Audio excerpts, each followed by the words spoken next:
Hello जय हिंद दोस्तों, वंदे मातरम। स्वागत है आप सभी का सत्या एक्सीलेंट यूट्यूब चैनल पे। दोस्तों, जैसे कि आप सभी को मालूम है कि डेली मैं आपको एक वीडियो दिन में देता हूं और एक वीडियो डेली रात 8 बजे आती है। और जब तक एग्ज़ाम ख़त्म नहीं होता है मैं आपको रिवीजन कराता रहूँगा और इस तरह के क्वेश्चन आपको मिलते रहेंगे। तो यहाँ पर डे की जो वीडियो थी हमारी, यहाँ पर 3 फेज इंडक्शन मोटर की चली और शाम को आपको मिल रहा है पावर डिस्ट्रीब्यूशन से क्वेश्चन। तो यहाँ पर मैंने आपको 15 तक क्वेश्चन मैंने कल आपको बता दिया था और 16 से बताना है। अब देखिए यहाँ पर जो लोग ये आज की वीडियोस देख रहे हैं क्वेश्चन नंबर 15 का, वो लोग आंसर देखना चाहते हैं तो लिंक आपको इस वीडियो के डिस्क्रिप्शन में दिया गया है फर्स्ट वीडियो का। आप फर्स्ट वीडियो वॉच कीजिए, उसमें आपको 15 क्वेश्चन तक बताएं जो कि यहाँ पर विधिवत आपको जानकारी दी गई है। जैसे कि क्वेश्चन है कि डबल केज पिंजरा मोटर के साथ डीओएल स्टार्टर की शक्ति तक की मोटर के साथ लगाया जा सकता है, तो इसका आंसर क्या होगा आप फर्स्ट वीडियो में देख लीजिएगा, उसमें मैंने आपको विधिवत जानकारी दिया है। ठीक है, चलिए यहाँ पर हम क्वेश्चन नंबर 16 से स्टार्ट करते हैं। क्वेश्चन नंबर 16 है कि एक पंप फ्री प्रेरण मोटर घोषित वोल्टता से आधे मान पर चलाई जाती है, इसका परिणाम क्या है। मतलब कि जो एक पंप फ्री मोटर है घोषित आपका वोल्टता, मतलब कि निर्धारित जो वोल्टता है उससे आधे मान पर चलाई जाती है, तो इसका मान क्या होगा या इसका परिणाम क्या होगा। पहला ऑप्शन दिया गया कि मोटर खराब हो जाएगी, बी ऑप्शन दिया गया मोटर कम गति से चलेगी, सी ऑप्शन दिया गया मोटर सामान्य गति से चलेगी और डी ऑप्शन दिया गया मोटर प्रारंभ होने से अधिक समय लगेगा। तो दोस्तों आप हमेशा ध्यान रखिएगा, एक पंप फ्री मेथड फ्री जो आपका प्रेरण मोटर होता है वो घोषित वोल्टता से आधे मान पर चलाई जाती है, तो क्या होगा मोटर खराब होगा। अब मान लीजिए जो मोटर है आपका जो निर्धारित आपका वोल्टता है, चाहे आपका 250 वोल्ट हो या 500 वोल्ट है, यदि हम 500 वोल्ट का यहाँ पर चला रहे हैं और उसको 250 वोल्ट पर हम यदि उसके मान पर यदि हम उसको चलाएं तो क्या वो हमारा सही रहेगा? बिल्कुल नहीं, वो खराब हो जाएगा। तो यहाँ पर हमारा सही हो जाता है ऑप्शन नंबर ए, बिल्कुल करेक्ट आंसर ए ऑप्शन यहाँ पर हम सही मारेंगे। आइए नेक्स्ट क्वेश्चन पे हम आते हैं, क्वेश्चन नंबर 17 पे। कह रहा है क्वेश्चन कि 3 फेजिया पिंजरी प्रेरण मोटर की गति नियंत्रण किस विधि से किया जाता है। स्पंद कोड मॉडुलन या स्पंद समय मॉडुलन या स्पंद स्थिति मॉडुलन या स्पंद चौड़ाई मॉडुलन। तो दोस्तों आप ध्यान रखिएगा, जो पॉलीफेज प्रेरण मोटर होता है उसको ही हम क्या बोलते हैं? 3 फेज इंडक्शन मोटर बोलते हैं। ठीक है, और ये जो मोटर होते हैं उनका गति नियंत्रण के लिए आपका स्पंद चौड़ाई मॉडुलन विधि से ही किया जाता है। और ये जो आपके होते हैं 3 फेज प्रेरण मोटर, इनकी गति नियंत्रित करने की कई प्रकार की विधियाँ है, जैसे कि वोल्टता में परिवर्तन के द्वारा या आवृत्ति में परिवर्तन के द्वारा या रोटर प्रतिरोध का स्लिप बदल कर भी कर सकते हैं, या ध्रुवों की संख्या में परिवर्तन करके, या दो मोटरों को सोपानी संयोजन के द्वारा भी, या रोटर परिपथ में विद्युत वाहक बल का आपका यहाँ पर कनेक्शन द्वारा भी हम इसको कर सकते हैं। तो यहाँ पर क्वेश्चन के अनुसार हमारा सही हो जाता है ऑप्शन नंबर डी, बिल्कुल करेक्ट आंसर, जो कि यहाँ पर दिया गया है हमारा स्पंद चौड़ाई मॉडुलन। ये हमारा डी ऑप्शन बिल्कुल करेक्ट आंसर हो जाता है। क्लियर होगा दोस्तों। आइए नेक्स्ट क्वेश्चन पे हम आते हैं, क्वेश्चन नंबर 18 पे। नेक्स्ट क्वेश्चन पे आते हैं दोस्तों, क्वेश्चन नंबर 19 पे। कह रहा है क्वेश्चन कि डीओएल स्टार्टर लगी हुई बहुफेजीय प्रेरण मोटर में लघु पतन अर्थात शॉर्ट सर्किट किसके द्वारा बचाया जा सकता है? नो बोल्ट रिले के द्वारा या बैकअप फ्यूज के द्वारा या सुरक्षा फ्यूज चालक या अतिभार रिले। तो दोस्तों ध्यान रखिएगा, जो डीओएल स्टार्टर होता है इसका पूरा नाम क्या होता है पहले तो इसको जान लीजिए। डीओएल मतलब कि डायरेक्ट ऑनलाइन स्टार्टर इसको बोला जाता है। और ये जो आपका लगी होती है स्टार्टर में लगी होती है, और बहुफेजिए जो मोटर होते हैं उसमें ये लघु पतन बैकअप फ्यूज से बचाता है। मतलब कि लघु पतन मतलब शॉर्ट सर्किट से क्या करता है? बचाता है। तो यहाँ पर क्वेश्चन के अनुसार हमारा ऑप्शन नंबर बी बिल्कुल करेक्ट आंसर हो जाएगा, बैकअप फ्यूज। क्लियर होगा दोस्तों। आइए नेक्स्ट क्वेश्चन पे हम आते हैं, क्वेश्चन नंबर 20 पे।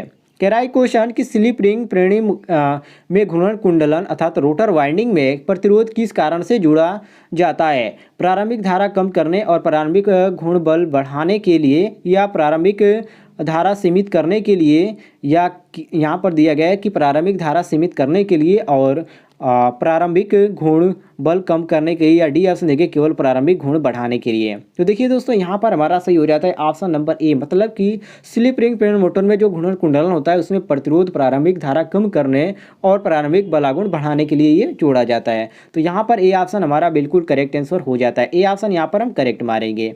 आइए नेक्स्ट क्वेश्चन पे हम आते हैं, क्वेश्चन नंबर 21 पे। कह रहा है question the frequency of rotor currents in an induction motor, मतलब कि यहाँ पर जो फ्रीक्वेंसी और यहाँ पर जो करंट है उसके संबंध में एक सूत्र होता है, और वो सूत्र क्या होता है? स्लिप के माध्यम से।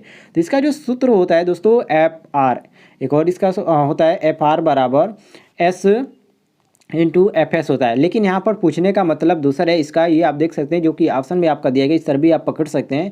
तो इसका जो सही सूत्र होता है स्लिप गुणे आपका एक स्टेटर फ्रीक्वेंसी होता है, ठीक है। तो ये आपका सही हो जाता है ऑप्शन के अनुसार, ऑप्शन नंबर ए बिल्कुल करेक्ट आंसर, ए ऑप्शन यहाँ पर सही मारेंगे। नेक्स्ट क्वेश्चन पे हम आते हैं, क्वेश्चन नंबर 22 पे। कह रहा है क्वेश्चन कि रोटर प्रतिरोध स्टार्टर का प्रतिरोध निम्नलिखित में किया जाता है।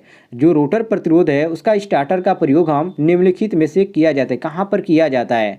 ऑप्शन देख लीजिए, पहला ऑप्शन दिया गया स्क्वायरल केज प्रेरण मोटर, बी ऑप्शन दिया गया आपका द्विधार मोटर मतलब कि डीसी मोटर, और यहाँ पर सी ऑप्शन दिया गया आपका डीसी मोटर, और डी ऑप्शन दिया गया है सपर्ण वलय प्रेरण मोटर। तो यहाँ पर हमारा सही हो जाता है ऑप्शन नंबर डी बिल्कुल करेक्ट आंसर हो जाएगा। यहाँ पर कौन सा ऑप्शन हो जाएगा सही हमारा, तो डी ऑप्शन सही हो जाएगा। क्यों? क्योंकि दोस्तों रोटर प्रतिरोध जो होता है स्टार्टर का प्रयोग सपर्ण वलय प्रेरण मोटर में ही किया जाता है, और रोटर जो होता है इसका जो रजिस्टेंट होता है वो स्टार्टर के 3 परिवर्तन विधियों के द्वारा, इस स्लिप रिंग के द्वारा इसको स्टार कनेक्शन फेज वाउंड जो रोटर टाइप का इंडक्शन होता है उस मोटर में इसको 7 श्रेणी क्रम में संयोजित किया जाता है। तो यहाँ पर क्वेश्चन के अनुसार हमारा ऑप्शन नंबर डी बिल्कुल करेक्ट आंसर हो जाता है, सपर्ण वलय प्रेरण मोटर, डी ऑप्शन यहाँ पर हम करेक्ट मारेंगे। आइए नेक्स्ट क्वेश्चन पे आते हैं, क्वेश्चन नंबर 23 पे। कह रहा है क्वेश्चन की 3 फेज 6 पोल प्रेरण मोटर की तुल्यकाली चाल है 1000 आरपीएम या 950 आरपीएम या 1500 आरपीएम या 750 आरपीएम।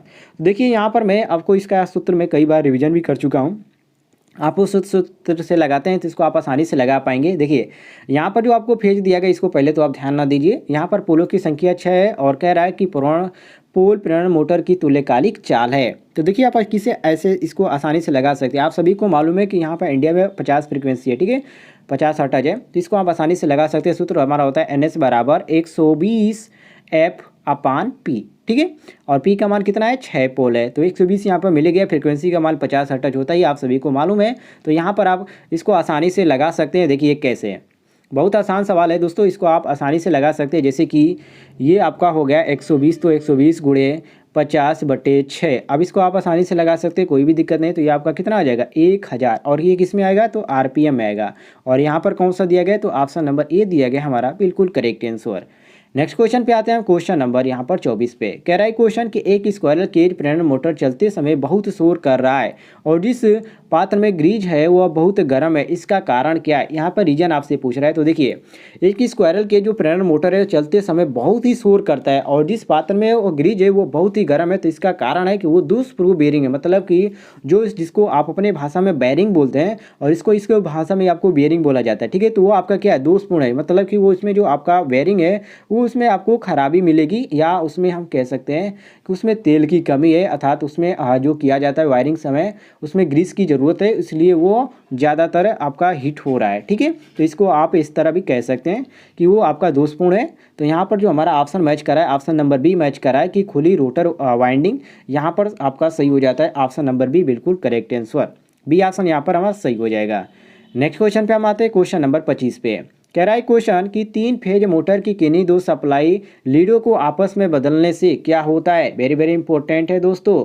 तो देखिए 3 फेज मोटर की किन्हीं 2 सप्लाई लीडों को हम आपस में बदलते हैं तो वो जिस दिशा में मोटर जो चल रही है उसी की दिशा में वो उल्टी चलने लगती है। तो यहाँ पर क्वेश्चन के अनुसार हमारा बी ऑप्शन बिल्कुल करेक्ट आंसर हो जाता है कि जिस दिशा में मोटर चल रही है उसकी दिशा उल्टी की तरफ ही हो सकती है। तो यहाँ पर हमारा बी ऑप्शन बिल्कुल करेक्ट आंसर हो जाएगा।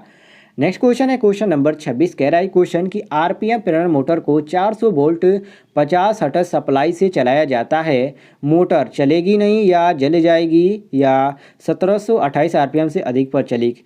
तो देखिए दोस्तों यहाँ पर जैसे क्वेश्चन करा है इसको हम सॉल्व करेंगे तभी मालूम चल पाएगा कि हमारा आंसर कितना आ रहा है। तो यहाँ पर देखिए पोलो की संख्या हमारा कितना दे दिया गया है, तो इसमें आपका जो पोलो की संख्या मेंशन किया गया है ये आप देख सकते हैं। पी आपका दे दिया गया 4 पोल, ठीक है।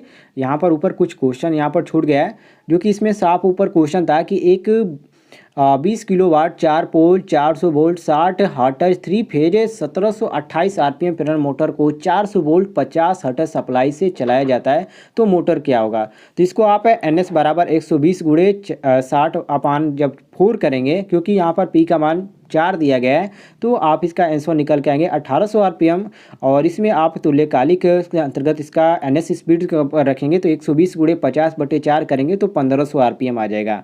और 1500 आरपीएम आएगा, तो यहाँ पर हम मारेंगे ऑप्शन नंबर डी, क्योंकि ये आपका 1500 से जो करीब है 1728 आरपीएम से कम पर ही चलेगी, मतलब कि ये आपका ऑप्शन नंबर डी हमारा करेक्ट हो जाएगा। चलिए नेक्स्ट क्वेश्चन पे आते हैं। क्वेश्चन नंबर यहाँ पर नेक्स्ट पे कह रहा है, क्वेश्चन निम्नलिखित में से किस प्रेरण मोटर के शाफ्ट पर व्यास सबसे कम होगा। वेरी वेरी इंपॉर्टेंट है दोस्तों। देखिए 20 आपका जो हार्स पावर होता है और उसमें 2880 आरपीएम होता है, और प्रेरण मोटर की जो शाफ्ट होते हैं उनका जो व्यास होता है सबसे कम होगा। क्यों? क्योंकि स्पीड बढ़ाने के साथ ही शाफ्ट का जो व्यास होता है वो कम होता है।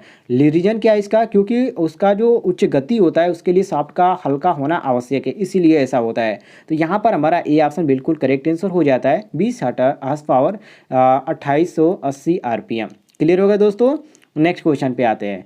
क्वेश्चन नंबर 28 पे आते हैं। कह रहा है क्वेश्चन कि 4 ध्रुव 3 फेज की प्रेरण मोटर 50 हर्ट्ज सप्लाई पर 1440 आरपीएम पर चलती है। विस्फोटन गति ज्ञात कीजिए। ये भी उसी तरह लगेगा, उसी सूत्र पे, अर्थात NS बराबर 120 F/P पे आप लगाएंगे तो इसको आप आसानी से लगा पाएंगे। इसका जो आंसर आएगा ये आपका 1440 आना चाहिए। 1500 माइनस 1440 करेंगे, क्योंकि S बराबर NS माइनस N होता है, तो इसमें आपका आ जाएगा 1440 आएगा। बाकी इसमें जो आपका सही हो जाएगा 60 आंसर आ जाएगा, क्योंकि हम इसको माइनस करते हैं 1500 माइनस 1440, क्योंकि जब इसका मान ज्ञात करेंगे NS बराबर 120 F/P से, तो यहाँ पर 50 हर्ट्ज इसका रखेंगे फ्रीक्वेंसी का मान, और यहाँ पर 4 पोल दिया गया है, तो 120 गुणे आपका हो जाएगा 50/4, तो इसका आपका क्या आएगा 1500। और इसमें आपसे पूछ रहा है क्या, विस्फोटन गति ज्ञात कीजिए, मतलब कि यहाँ पर आपका स्लिप का मान पूछ रहा है। तो स्लिप का सूत्र होता है हमारा NS माइनस N, तो NS का मान 1500 अभी हमने ज्ञात किया, और 1400 इसमें आपका दिया गया है 1440। आप यहाँ पर देख सकते हैं आरपीएम दिया गया है, तो 1440 हम घटा देंगे, मतलब माइनस कर देंगे। 1500 में से हम 1440 माइनस कर देंगे तो 60 हमारा आ जाएगा। तो यहाँ पर हमारा आ जाएगा 60 आरपीएम, बिल्कुल करेक्ट आंसर। नेक्स्ट क्वेश्चन पे आते हैं। क्वेश्चन नंबर 29 पे कह रहा है क्वेश्चन की पिंजरा रूपी अर्थात स्क्वायरल केज प्रेरण मोटर की तुलना में स्लिप रिंग प्रेरण मोटर का शक्ति गुणांक होता है, कम होता है या ज़्यादा होता है या बराबर होता है या तुलनात्मक नहीं होता है। देखिए दोस्तों, जो पिंजरा रूपी होता है स्क्वायरल केज मोटर, उसमें क्या होता है, उसमें आपका स्लिप रिंग जो होता है प्रेरण मोटर का शक्ति गुणांक ज़्यादा होता है, इसलिए यहाँ पर हम बी ऑप्शन बिल्कुल करेक्ट आंसर मारेंगे। बी ऑप्शन यहाँ पर सही हो जाता है। नेक्स्ट क्वेश्चन पे हम आते हैं। क्वेश्चन नंबर 30 पे कह रहा है क्वेश्चन की प्रेरण मोटर के स्टार्टर का आकार होता है। वेरी वेरी इंपॉर्टेंट है और बहुत ही इजी क्वेश्चन है। देखिए दोस्तों, प्रेरण मोटर के जो स्टेटर का आकार होता है खोखला बेलन होता है, और 3 फेज प्रेरण मोटर में जो बॉडी के ऊपर एक टर्मिनल बॉक्स लगा होता है, और इस स्टेटर में 2 आपका सिरा प्लेट भी लगे होते हैं, तो इन दोनों को भी ध्यान रखिएगा। तो यहाँ पर सी ऑप्शन हमारा बिल्कुल करेक्ट आंसर हो जाएगा। सी ऑप्शन हम करेक्ट मारेंगे। तो फिलहाल दोस्तों आज के लिए इतना ही क्वेश्चन कवर किया गया था। यदि आपको किसी भी क्वेश्चन में किसी प्रकार का डाउट होता है तो कमेंट में पूछ सकते हैं, और लाइव क्लास के लिए डेली रात 8 बजे तैयार है कीजिए। डेली रात 8 बजे हमारी क्लास शुरू होती है। तो मिलते हैं दोस्तों नेक्स्ट वीडियो में, तब तक के लिए जय हिंद, वंदे मातरम।